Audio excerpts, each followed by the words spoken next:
Welcome back to the channel, everyone. My name is Steve Natto, and we're back today with a Thursday release, this time of the Nike Air Max 95 OG Neon. This thing is awesome in hand. It just dropped today for a retail price of $170, and I actually just got back from my Foot Locker. Picking it up, I was able to reserve it via the Foot Locker app reservation. Picked it up for retail, was awesome to check out, and we're going to do a full deep dive into the sneaker today. Take a look at it both up close and on feet to get you all you need to know about the Air Max 95 Neon. So if you have any other additional questions, feel free to leave those in the comments down below and I will help you get those answered. Be sure to hit that subscribe button as well to keep it locked to the channel for all of my future in-hand reviews on release day or before. Have some awesome videos coming up to round out the end of the year. So I want to thank you guys all for stopping by, but for now, let's get into today's video, starting with the Air Max 95 Neon.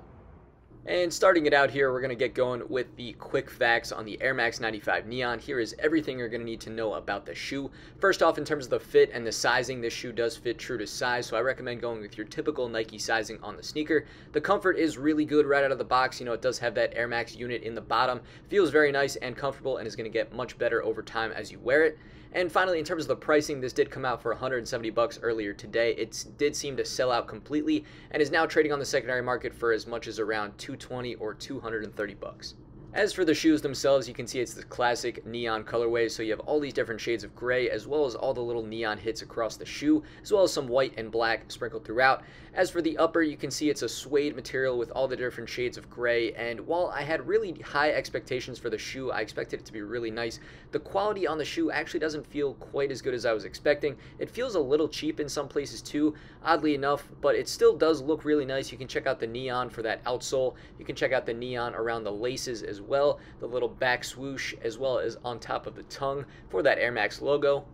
The shoes do get a little bit more exciting when you check out the box. The box is actually really nice, has a lot of attention to detail, has this really big Air Max logo on the back. It does have a paragraph of writing, which is really cool. Feel free to pause the video and check that out on the side as well.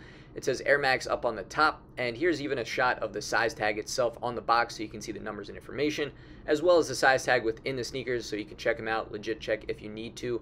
But as for the rest of the shoe, you can check out the outsole, which again is black with the neon hits. It does have some PSI ratings as well as the Nike logo on the bottom as well, and just looks super clean.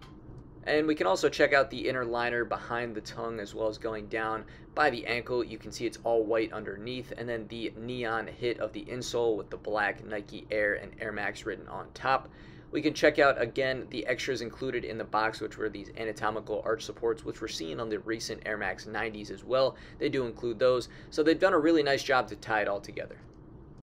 And now to round this out here, I have two final things I want to mention to you guys. So now that we've taken a look at the Air Max 95 Neon on feet, the first thing here is that I'm actually a little disappointed. I had really high expectations for this shoe, maybe going off the fact that I liked the infrared Air Max 90 that came out pretty recently so much. That was a really well done shoe. The infrared Air Max 90 seems to make its return, you know, every few years here, and that one was a very nice shoe. This one is not bad at all. It's just not quite what I expected. The materials feel a little cheap in my opinion, and the $170 price point does feel a little high for what we are presented with.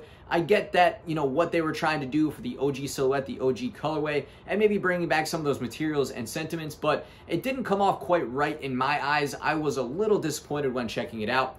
I'm also maybe a little biased to the Air Max 95 in a negative way because I've never been a huge Air Max 95 fan. I do like the 90 a lot better. But I just feel like I could never wear the shoe that well. I feel like it looks a little goofy on my feet, and this shoe definitely did that too. I don't think it came out great. It's just a shoe that I've always felt is a little weird when I wear it for whatever reason, but let me know what you guys think. Do you run into that as well, or are you a really big Air Max 95 fan?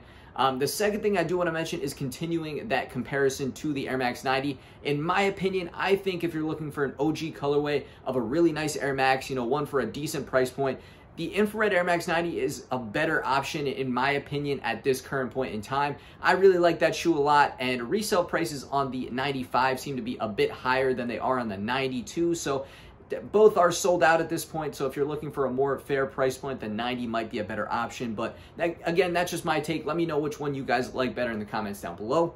But as for my final rating and opinion on a scale out of 10 for the Neon Air Max 95, I'm going to go a 7 out of 10. You know, I really wanted to like this shoe a lot more. I had really high expectations for it, thinking it was going to be really good. But at the same time, I know I'm not a huge Air Max 95 fan, so I think everything combined with the slightly disappointing materials that I mentioned, it's going to lead me to a 7 out of 10.